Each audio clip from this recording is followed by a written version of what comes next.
Hey, welcome back to another free guitar tutorial by Kitaristi Tampere. This is Mika, and in this video I'm gonna demonstrate to you how you can connect the 3-note per string scales with pentatonic scales and show you why this is important for you.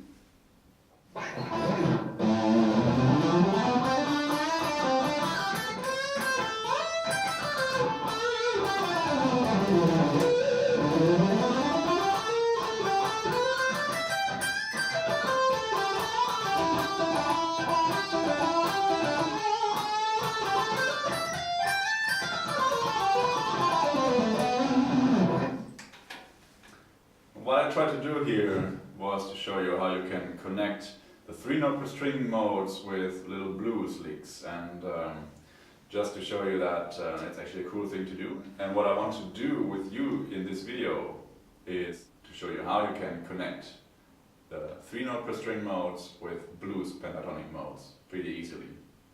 So as you might know already, there's 7 3-note per string modes.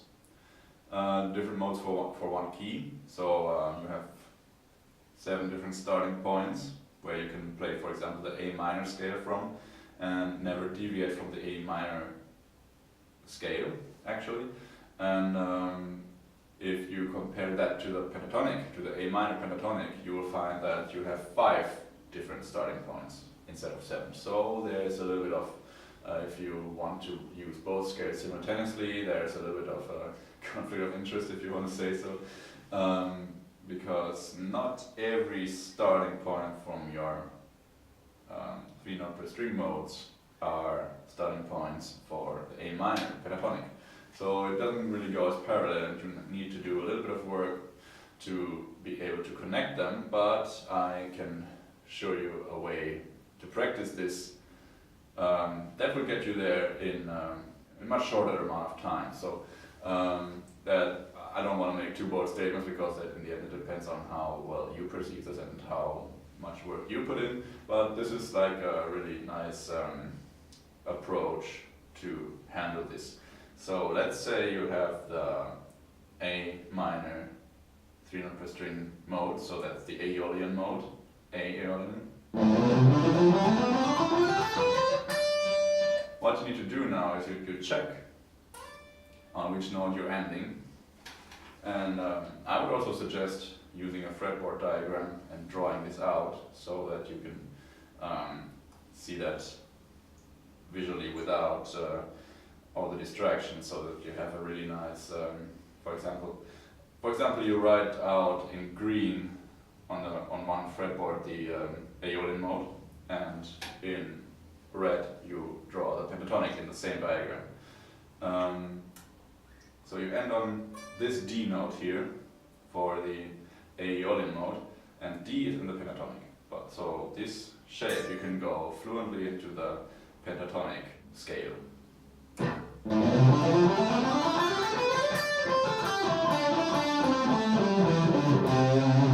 And that's what I also suggest you to do. You play one scale up and the other scale down. So with this example it's pretty simple to do, because there's it goes pretty fluently from one scale to another, because you end on this note and you can start on this note.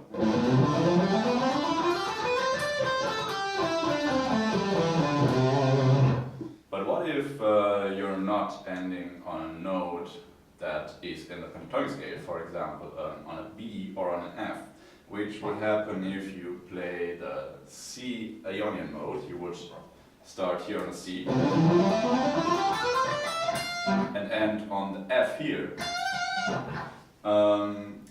You can do something pretty, well, there's a simple solution for that.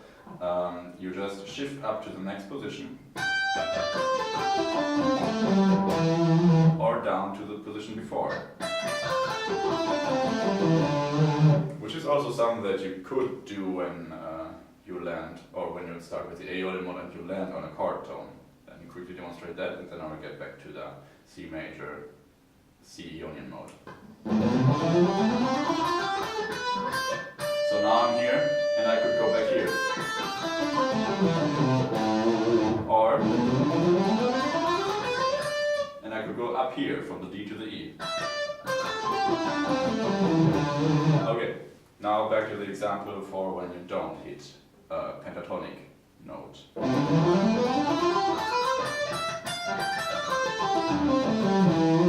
That's something you could do. Or you go down to the pattern before.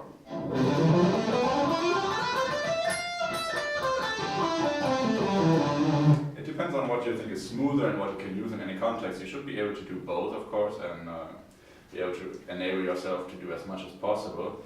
And this, of course, also works the other way around. So, and that's a little bit more, let's say, compatible with each other.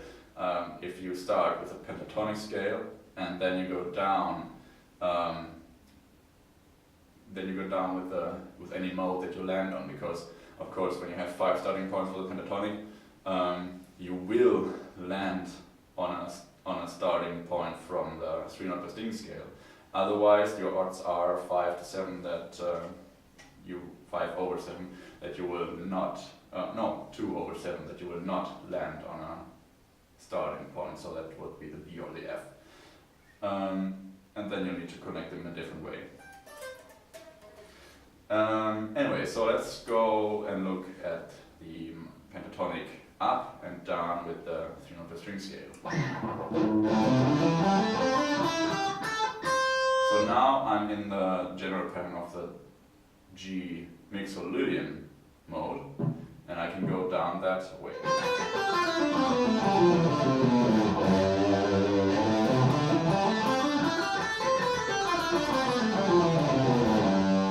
After you understood it intellectually and you can play it quite well, I would go starting improvising like that and connecting little pentatonic licks with small, short 3-note per string runs, and that would look a little bit like this. And now the run.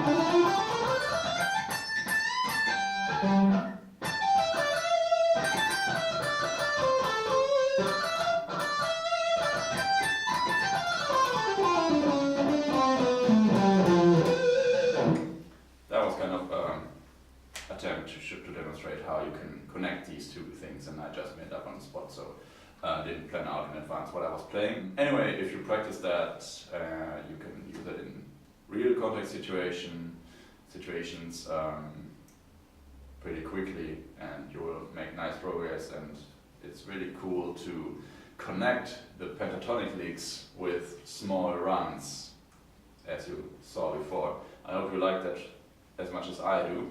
So yeah, that's it for this lesson, and hope to see you soon in the other videos. If you need guidance on how to improve your guitar playing and get forward and reach your playing goals, make sure to hit me up. I teach guitar in Tampere, and you just visit my website www.Kitaristi. There you can get in touch with me. Just fill out the contact form, I will get in touch with you. We have a nice chat. I'm actually really excited to get to know you. I'm just repeating myself over and over here, so yeah, make sure to hit me up and we can talk about anything about guitars. And I'm really looking forward to get to know you. So hope you liked this video and see you in the next videos. Stay tuned.